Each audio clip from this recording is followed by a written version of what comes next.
On March 15th, the Tunisian mechanic Adnen Chaouachi, the engineer Khalid Tinsa, and their 4 Cameroonian colleagues were kidnapped by armed men in the city of Kumba, western Cameroon.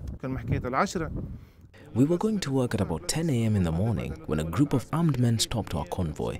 They threatened us with arms and took us to the forest. They called themselves Ambazonia separatists. 1 hour after the kidnapping, the 2 Tunisian nationals were ordered to contact their company. The armed group demanded ransom. They were about 250 armed men.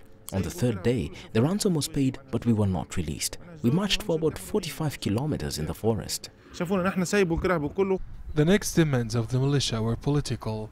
They refused to release the hostages, and the army intervened. We were encircled by the army. The kidnappers then decided to kill us. They opened fire. That's when my friend Khalid died, and then I hid in the forest where I was found by the army. The family of the mechanic was terrified. His mother thought that her 34-year-old son would never return home.